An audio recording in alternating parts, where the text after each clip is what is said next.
Question 1. Tu veux qu'on se retrouve à la bibliothèque ou au musée cet après-midi? Plutôt la bibliothèque, j'ai quelques livres à rendre.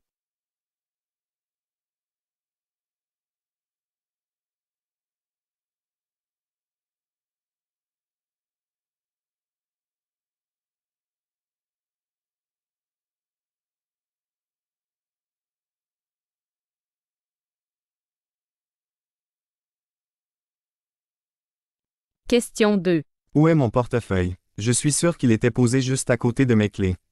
Ah, le voilà. Il est tombé sous la table.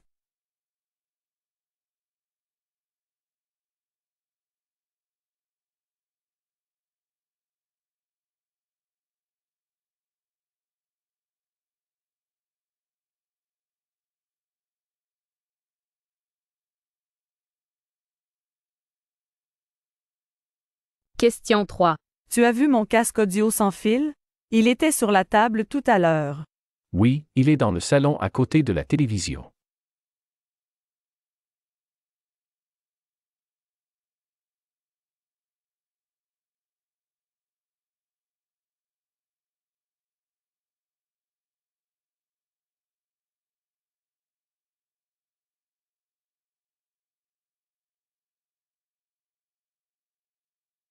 Question 4. As-tu remarqué Sophie récemment? Elle a coupé ses cheveux, maintenant ils sont très courts et bouclés. Oui, ça lui va vraiment bien.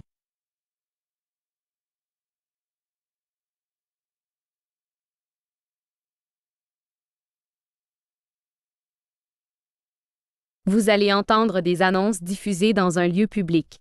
Pour chaque annonce, répondez à la question.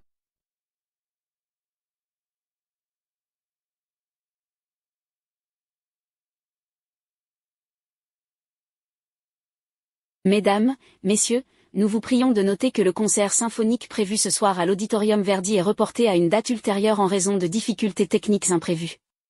Nous vous invitons à conserver vos billets qui resteront valables pour la nouvelle représentation. Nous vous remercions pour votre compréhension et vous prions d'accepter nos excuses pour ce désagrément.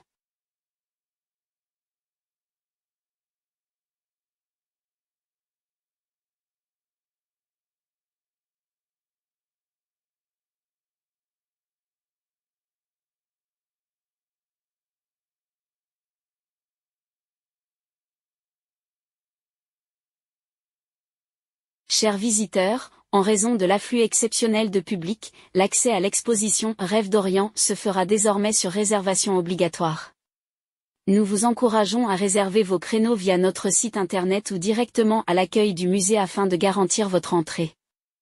Nous vous remercions de votre compréhension.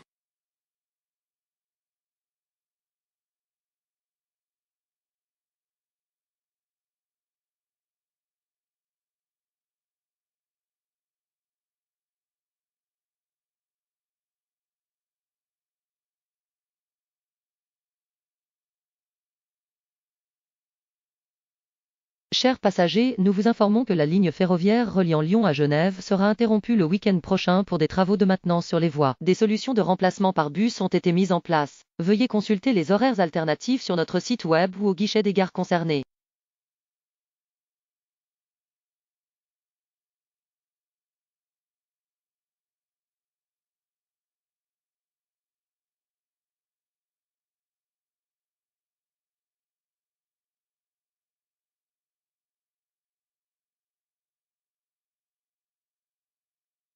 Chers participants, nous vous rappelons que l'inscription à l'atelier de photographie du samedi prochain doit impérativement être confirmée avant mercredi. L'atelier sera animé par un professionnel renommé et se déroulera dans la salle Lumière. Les places étant limitées, nous vous encourageons à finaliser votre réservation rapidement.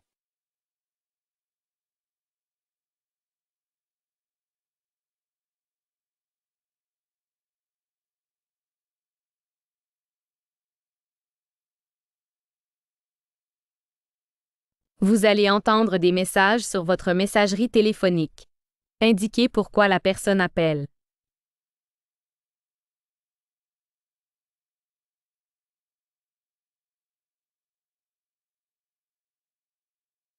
Question 1. Bonjour Sophie, c'est Julien. Je voulais te rappeler que demain c'est l'anniversaire de Paul. Je pensais passer lui acheter un cadeau après le travail, mais je ne sais pas trop quoi lui prendre. Tu as des idées? Si tu veux venir avec moi, fais-moi signe. À bientôt.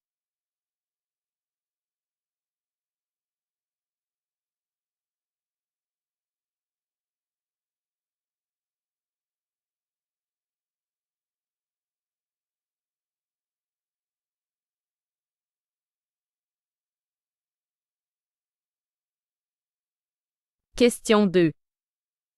Salut Nathalie, c'est Mélanie. J'ai bien reçu les documents que tu m'as envoyés, merci. Par contre, il y a une erreur dans la dernière page. Je te renvoie tout ça par mail avec les corrections. Fais-moi savoir si ça te convient. Bonne journée.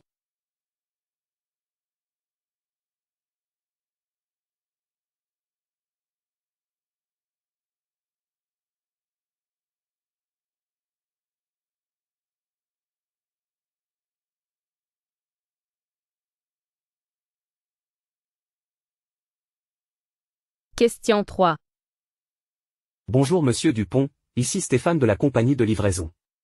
Je voulais vous prévenir que votre colis est bien arrivé, mais il semble y avoir un souci avec l'adresse de livraison. Pouvez-vous nous rappeler pour confirmer l'adresse correcte? Merci et bonne journée.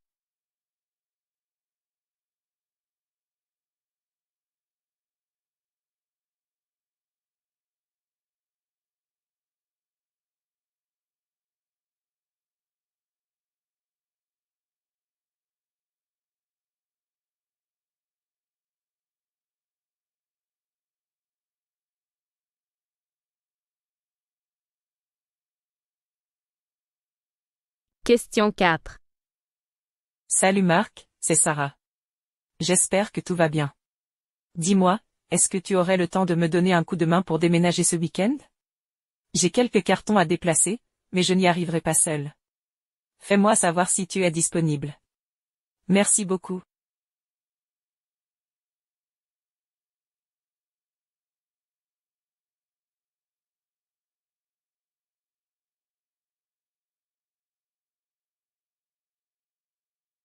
Question 5. Bonjour Monsieur Lefebvre, ici Claire de la société Environnement Vert. Je vous appelle pour vous informer que notre équipe passera chez vous demain matin pour une inspection de votre installation solaire. N'hésitez pas à me contacter si vous avez des questions. À bientôt.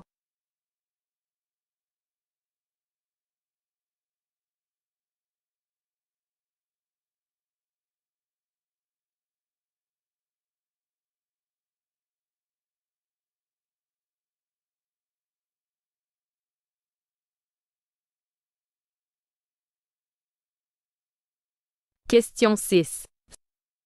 Salut Emma, c'est Lucie. Je voulais juste te prévenir que j'ai finalement trouvé la recette du gâteau au chocolat que tu cherchais. Je te l'envoie par mail dès que je rentre chez moi. Vous allez entendre 3 personnes répondre à la question suivante. Les impôts sur la fortune sont-ils nécessaires pour une société plus juste? Indiquez si la personne interrogée A. Estime que les impôts sur la fortune sont essentiels pour réduire les inégalités. B. Pense que les impôts sur la fortune découragent l'investissement et l'innovation. C. Considère que les impôts sur la fortune doivent être modérés pour éviter l'évasion fiscale. D. Ne pense pas que les impôts sur la fortune soient nécessaires pour une société juste.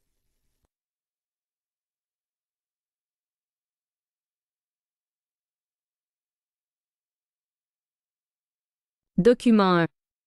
Je suis convaincu que les impôts sur la fortune sont un outil indispensable pour réduire les écarts de richesse. Dans une société juste, les plus fortunés doivent contribuer davantage pour financer les services publics et aider les plus démunis. C'est une question d'équité.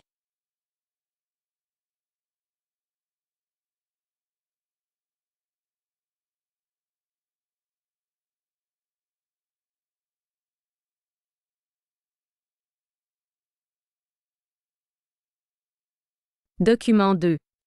Ce genre de taxe a un effet pervers. En taxant trop les plus riches, on finit par les décourager d'investir dans l'économie. L'innovation, les nouvelles entreprises, tout cela dépend de ceux qui ont les moyens de prendre des risques financiers. Taxer trop lourdement la fortune peut donc freiner la croissance et nuire à l'économie.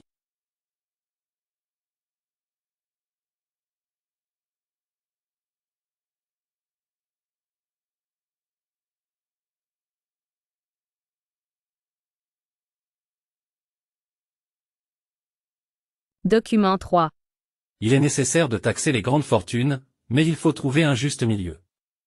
Trop d'impôts peuvent pousser certains à chercher des moyens d'éviter de payer, voire à déplacer leurs actifs à l'étranger. Un impôt modéré sur la fortune permettrait de contribuer à la redistribution sans pour autant encourager l'évasion fiscale.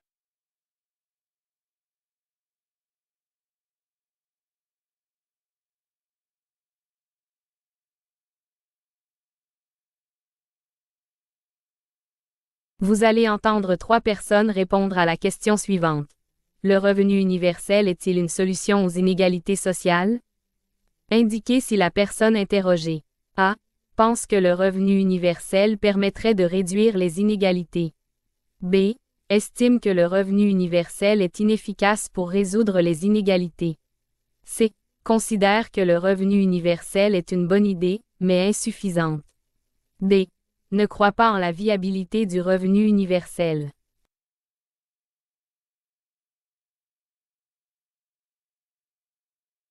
Personne A.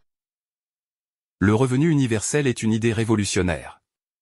Si tout le monde avait un revenu de base garanti, cela réduirait la pauvreté, permettrait à chacun de vivre dignement et d'avoir accès aux mêmes opportunités. C'est un moyen efficace de réduire les inégalités qui persistent dans notre société.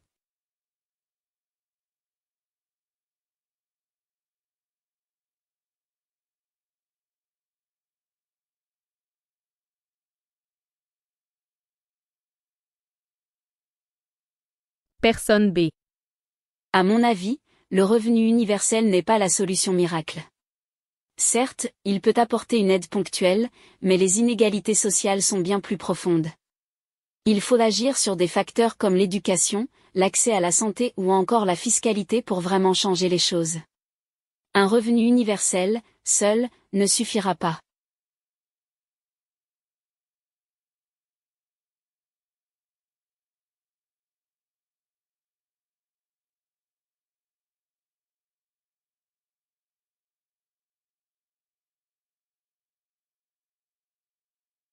Personne C. Je suis sceptique sur l'idée du revenu universel, comme on finance un téléphone programme sans alourdir les impôts pour une grande partie de la population? Et qui nous garantit que cela ne décourage pas les gens de travailler, pour monter sur une utopie qui risque de créer plus de problèmes qu'elle ne résoudra?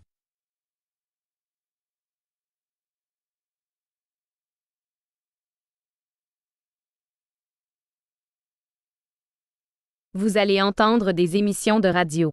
Pour chaque émission, répondez à la question.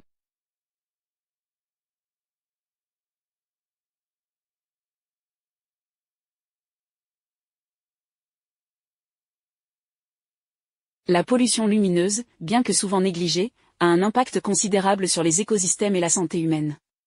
En altérant le cycle naturel du jour et de la nuit, elle perturbe les rythmes biologiques de nombreuses espèces animales, notamment celles qui dépendent de l'obscurité pour se nourrir ou se reproduire. Par ailleurs, des études montrent que l'exposition prolongée à une lumière artificielle excessive, surtout dans les environnements urbains, peut affecter le sommeil des humains, entraînant à long terme des problèmes de santé tels que des troubles cardiovasculaires ou métaboliques. Face à ce constat, des solutions émergent, comme la réduction de l'éclairage public ou l'utilisation de lumières plus respectueuses de l'environnement.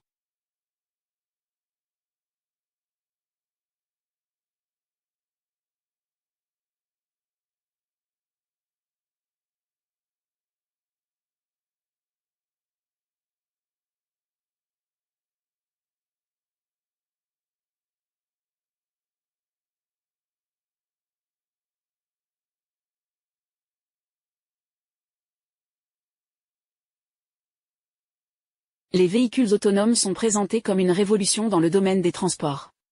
Grâce à des capteurs sophistiqués et des algorithmes d'intelligence artificielle, ces véhicules sont capables de circuler sans intervention humaine. Cependant, leur développement soulève des questions éthiques et légales complexes. Par exemple, en cas d'accident inévitable, comment le véhicule doit-il prioriser les vies? De plus, l'intégration de ces véhicules dans les infrastructures actuelles pose un défi logistique important. Certains experts estiment qu'avant une adoption à grande échelle, des ajustements majeurs seront nécessaires, tant sur le plan technique que réglementaire.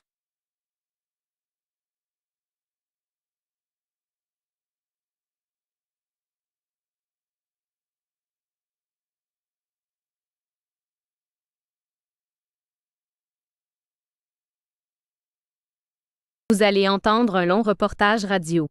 Répondez aux 2 questions.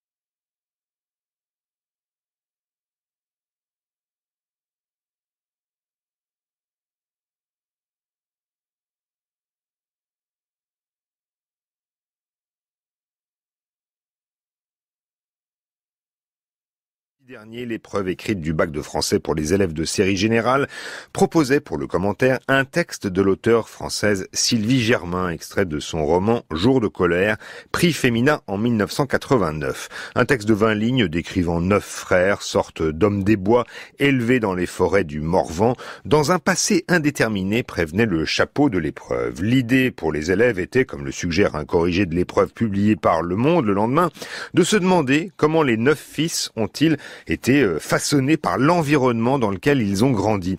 Mais comme l'écrit le Figaro étudiant, l'atmosphère sylvicole de l'extrait, l'opacité de certaines images et le champ lexical de la nature ont, semble-t-il, déstabilisé plus d'un candidat. Dans les heures qui suivirent l'épreuve, Twitter, Instagram, TikTok furent envahi de commentaires incendiaires et remplis d'insultes adressés à l'auteur du texte du bac de français Sylvie Germain. Je vous livre ici les plus légères.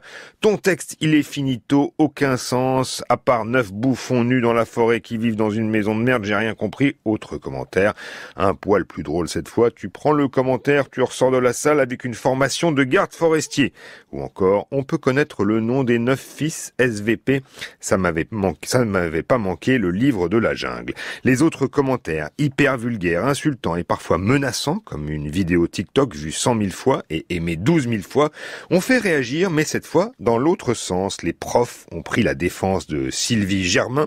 Bonjour l'intelligence des jeunes qui passent le bac de français, qui en veulent à Sylvie Germain parce qu'elle possède plus de 3 mots de vocabulaire. Moins gnangnan, l'autrice elle-même, Sylvie Germain, interviewée par le Figaro étudiant, a déclaré « Je ne suis qu'un prétexte, je ne me sens pas concernée personnellement, je suis plutôt inquiète du symptôme que cela révèle », dit-elle, et elle ajoute « Ils veulent des diplômes sans aucun effort, se clament victimes pour un oui ou pour un non, et désignent comme persécuteurs ceux-là même qu'ils injurient et menacent.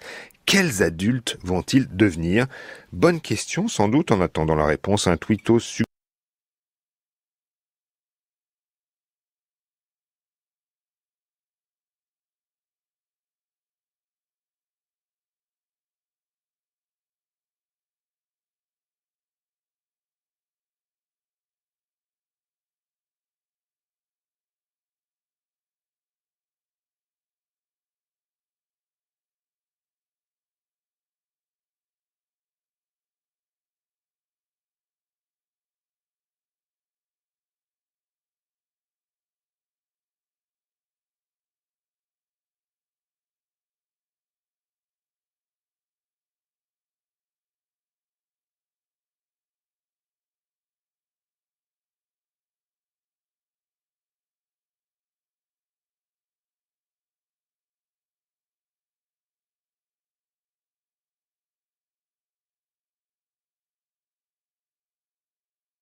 Mesdames et messieurs, merci de nous rejoindre pour un bulletin météo très spécial. Le programme des Nations Unies pour le développement et l'OMM ont lancé une vaste campagne de sensibilisation au dérèglement climatique. Au cœur de leur communication, les enfants, l'idée leur faire présenter la météo du 22 mars 2050. L'objectif, attirer l'attention sur la manière dont le changement climatique affectera le temps et la vie des générations futures, tout en assénant quelques messages forts. Du nord au sud, côté climat, rien ne va. Si nous n'écoutons pas les scientifiques, la situation sera bien pire quand je serai grand. Il ne s'agit pas simplement d'un bulletin météo, il en va de notre futur. L'objectif principal est d'impliquer les jeunes générations, car nous pensons qu'il faut aller au cœur des familles et que le moyen d'y parvenir est de passer par leurs enfants et d'impliquer chaque famille dans la discussion sur le changement climatique et sur ce que nous pouvons faire. Bonsoir à tous. Plus proche de chez nous, c'est Martin, 9 ans, qui s'est glissé le temps d'une journée dans la peau du présentateur météo. Et le moins qu'on puisse dire, c'est qu'il fera chaud pour un mois de mars. L'après-midi, il fera assez chaud au Tessin, 30 degrés à Lugano, jusqu'à 28 degrés à Genève, 27 degrés en Valais et même 14 degrés à 2000 mètres, des valeurs au-dessus de la norme. Des prévisions pourtant réalistes fournies directement par les spécialistes de météo suisse. On a pris les projections climatiques pour la Suisse et on a pris les scénarios sans mesure de protection du climat efficace afin de représenter à quoi une journée chaude pour fin mars 2050 pourrait ressembler. Il s'agit donc d'un exemple de prévision pour 2050 mais qui est malheureusement tout à fait plausible. Le bulletin météo de Martin est visible en intégralité sur nos plateformes.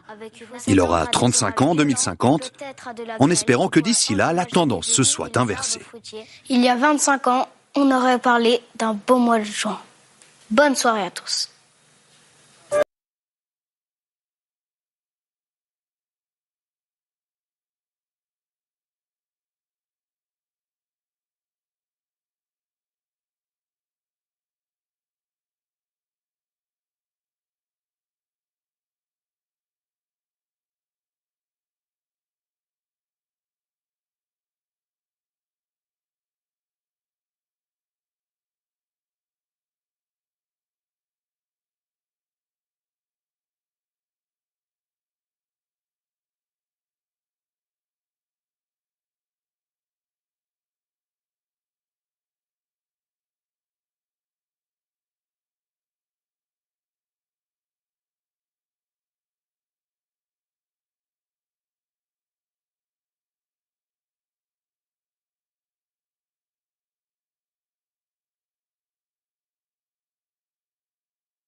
Année olympique dans un pays francophone, la France, ce n'est pas arrivé depuis 1976 à Montréal, d'où votre mission, Daniel Zielinski, délégué ministériel à la francophonie auprès du ministère des Sports. Vous y bossez depuis longtemps, mais les premières recommandations arrivent, notamment avec une série de publications, dont celle-ci, Parlez-vous break, puisque la break dance est une nouvelle discipline des JO, mais en disant cela, je fais une énorme erreur et je souscris à l'anglicisme. Il ne faut pas dire breakdance. Alors, non, mais l'intérêt de notre travail que nous avons eu avec la Délégation générale à la langue de France, aux langues de France et à la langue française, qui sont mes petits copains de jeu pour travailler sur ces sujets. On travaille bien sûr avec l'Académie française, avec les fédérations sportives, ce qui est le plus important pour comprendre les gestes. Pour nous, la traduction du mot du sport n'est pas vraiment le plus important. Le plus important pour nous, c'est de traduire les phases du jeu, les mouvements du jeu, qui sont souvent en anglais aussi pour ces sports-là. Parce que, par exemple, quand je regardais les opérations de snowboard aux Jeux de Pékin, je comprenais rien. Tout simplement parce que les journalistes reprenaient les mots en anglais. Et pourquoi ils reprenaient les mots en anglais? Parce qu'ils n'existaient pas en français et qu'il n'y avait pas de définition française. Et donc, j'avais beau regarder les images, je ne comprenais pas ce qu'on me disait. Donc, l'idée, c'est tout simple, c'est de repartir des phases, des gestes, pour que quand nous allons regarder les Jeux Olympiques, quand nous verrons ces épreuves, nous puissions mieux comprendre, que l'ensemble des journalistes francophones et l'ensemble du public francophone puissent comprendre tout simplement les images, parce que les définitions que l'on donnera, les mots que nous donnerons sont des mots plutôt français. Mais break ou breakdance, il n'y a quand même pas beaucoup de différence. Je reviens à la définition de la discipline. Oui, par exemple, on n'a pas non plus traduit surf, on va pas traduire football ou handball. Là, l'idée, c'était de dire quand même, si on cherche un mot français, autant chercher un mot qui ressemble, qui soit déjà dans le dictionnaire. Le mot break était dans le dictionnaire, mais pas dans la même acception, pas dans la même définition. Et donc, il était important pour nous de trouver les mots qui se rapprochent le plus possible de la langue française pour que, éventuellement, on puisse passer à la langue française en utilisant ces mots-là plutôt que les mots anglais. Donc,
Pauline Véron, alors vous avez commencé à évoquer démocratie ouverte, dont vous êtes la coprésidente. Je vais citer ce qui a écrit sur votre site, la raison d'être de Démocratie ouverte, cette association. Je cite: Démocratie ouverte œuvre à la transformation démocratique de nos institutions et de nos orientations afin de relever les défis structurants du XXIe siècle. C'est très ambitieux. Ça se traduit comment ? Ça se traduit par un accompagnement des acteurs publics qui veulent faire plus de démocratie participative. Donc nous accompagnons des régions, des villes, des départements qui initient des dispositifs du type budget participatif, convention citoyenne locale ou nouvelle gouvernance, par exemple des villes qui réfléchissent à la façon dont ils peuvent prendre des décisions, à la fois en interne entre élus et agents, mais aussi avec les citoyens. Donc nous expérimentons, nous proposons des nouvelles formes de participation citoyenne parce que nous pensons, et nous travaillons avec de nombreux élus, moi-même j'ai été élue pendant pas mal d'années où j'ai pu mettre en œuvre des dispositifs de participation citoyenne. Nous voyons sur le terrain que quand nous mettons en place des dispositifs de participation citoyenne, à condition qu'ils soient faits en respectant un certain nombre de critères de qualité, j'allais dire, parce que parfois, quand c'est pas très bien fait, ça peut être un peu déceptif, et du coup, ça se retourne un peu contre la démocratie participative. Mais quand c'est bien fait, c'est un allié de la démocratie représentative. Et souvent, et je vous rejoins tout à fait, quand parfois certains parlementaires ont l'impression que la démocratie participative va un petit peu contre la démocratie représentative, alors que pas du tout. Ça fait revenir vers des processus, ça permet aux gens de comprendre comment les décisions sont prises, y participer, y donner son point de vue, être entendu. Jamais nous n'avons rencontré des citoyens qui participaient à ces dispositifs, qui souhaitaient se substituer aux élus qui prennent la décision. Et ils sont nombreux, ces citoyens, à participer justement à vos initiatives. Quand on donne les moyens de le faire... Est-ce qu'il y a des décisions qui aboutissent ? Oui, il y a des décisions qui aboutissent, tout à fait. Par exemple, à travers les budgets participatifs, il y a des votes qui sont faits sur des propositions issues des citoyens et qui sont mis en œuvre par les communes, alors que ce n'est absolument pas proposé par la collectivité. Donc, évidemment, il faut se donner un petit peu les moyens d'aller chercher les gens dans les quartiers, de réfléchir à une certaine méthode pour permettre à tout le monde de participer. Mais si on se donne un peu les moyens et qu'on a une vraie volonté de le faire, alors on fait venir, notamment je pense aux jeunes ou des gens dans les quartiers populaires qui ont encore plus besoin qu'ailleurs que des politiques publiques soient mises en œuvre pour eux et qu'ils savent ce dont ils ont besoin. Dans ce cas-là, ça fonctionne bien.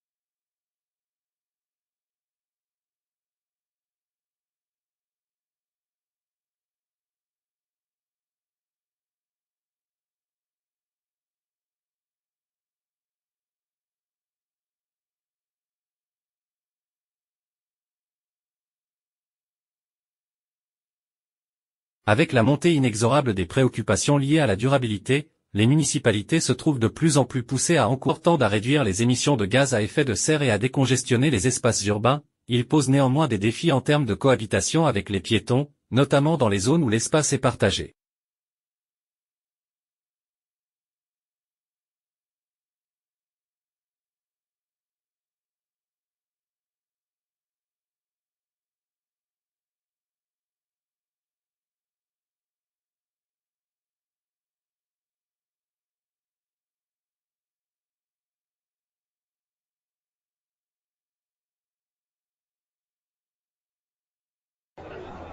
Le télétravail, autrefois marginal et souvent perçu comme une modalité exceptionnelle, s'est imposé comme une norme durable dans le monde professionnel post-pandémie. Cette transformation radicale, bien que plébiscitée pour la flexibilité qu'elle offre aux employés, n'est pas sans conséquence sur la dynamique de l'entreprise. En effet, bien que le télétravail ait démontré des effets positifs sur la productivité et le bien-être individuel, il est aussi la source d'un isolement croissant chez certains collaborateurs, réduisant ainsi les interactions spontanées qui favorisaient autrefois la créativité et l'esprit d'équipe.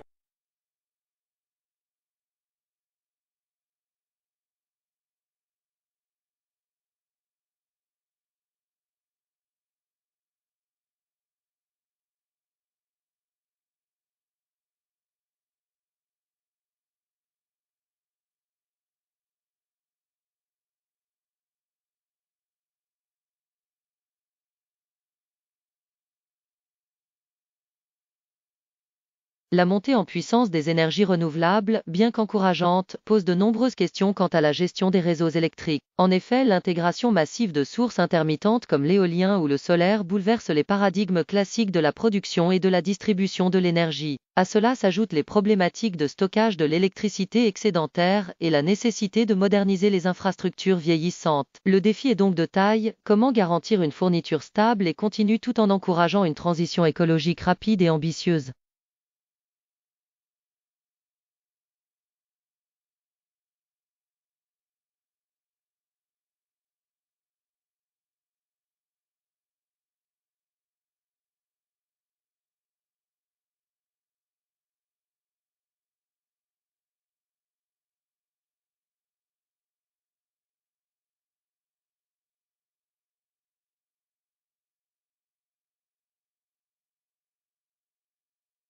Les transformations sociétales observées au cours des dernières décennies, notamment l'explosion des technologies numériques, ont considérablement remodelé le paysage de l'éducation. L'accès massif à l'information, facilité par Internet, et l'apparition de plateformes éducatives en ligne ont profondément modifié la manière dont les savoirs sont transmis. Si ces outils permettent un apprentissage plus flexible et personnalisé, ils soulèvent aussi des inquiétudes quant à la qualité de l'enseignement, l'accompagnement des élèves, et la fracture numérique qui, pour certains, pourrait exacerber les inégalités existantes.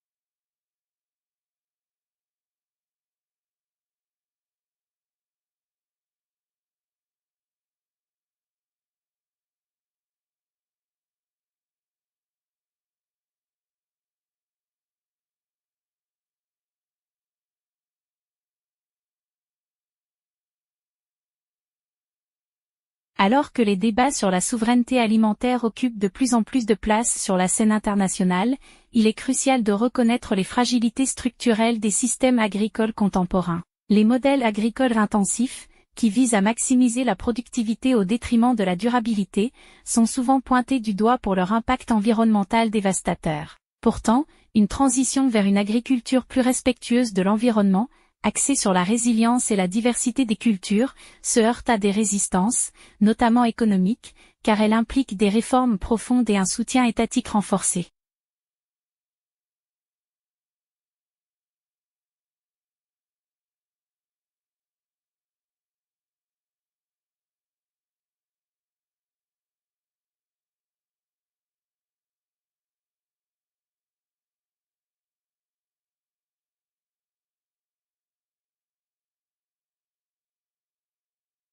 Le dernier long-métrage de Xavier Dolan, bien qu'ambitieux dans son approche visuelle, ne parvient pas tout à fait à transcender ses influences.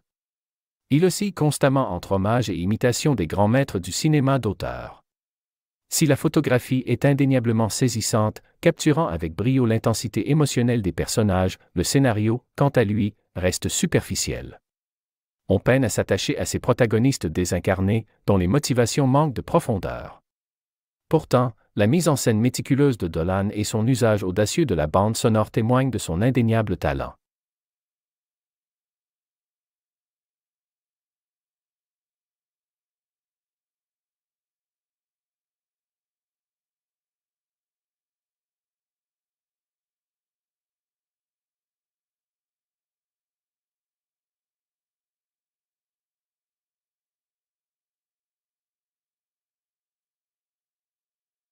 Lors de cet entretien, l'écrivain Paul Nacker revient sur son processus créatif pour son dernier roman, Les ombres du passé.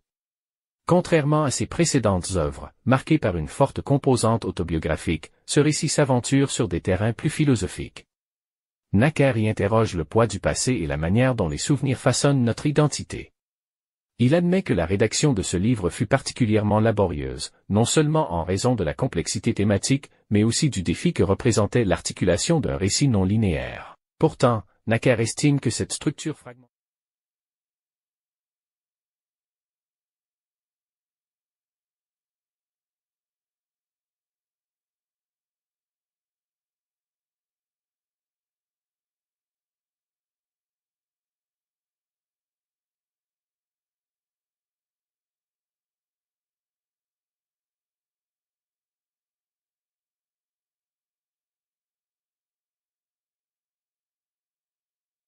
Dans son nouveau one-man show, Rire pour ne pas pleurer, l'humoriste Alain Durand explore avec une ironie mordante les absurdités du quotidien.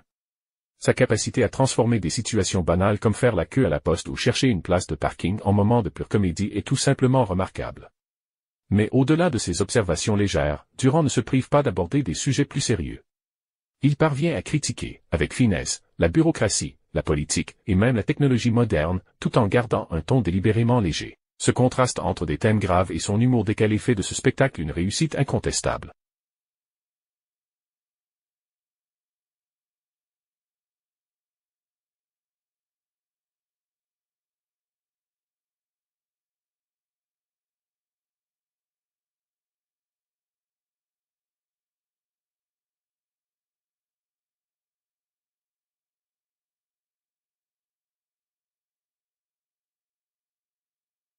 Propose une réflexion poignante sur la solitude et l'incommunicabilité. Le décor minimaliste, constitué uniquement de quelques chaises et d'un éclairage tamisé, renforce le sentiment de vide et d'isolement des personnages. Si la lenteur du rythme peut désorienter certains spectateurs, elle est nécessaire pour accentuer le malaise que la pièce cherche à susciter. Les performances des acteurs sont d'une justesse remarquable, capturant chaque nuance d'émotion avec une intensité déconcertante. Toutefois, l'abstraction du texte, avec ses longues pauses et ses dialogues fragmentés, pourrait en rebuter plus d'un.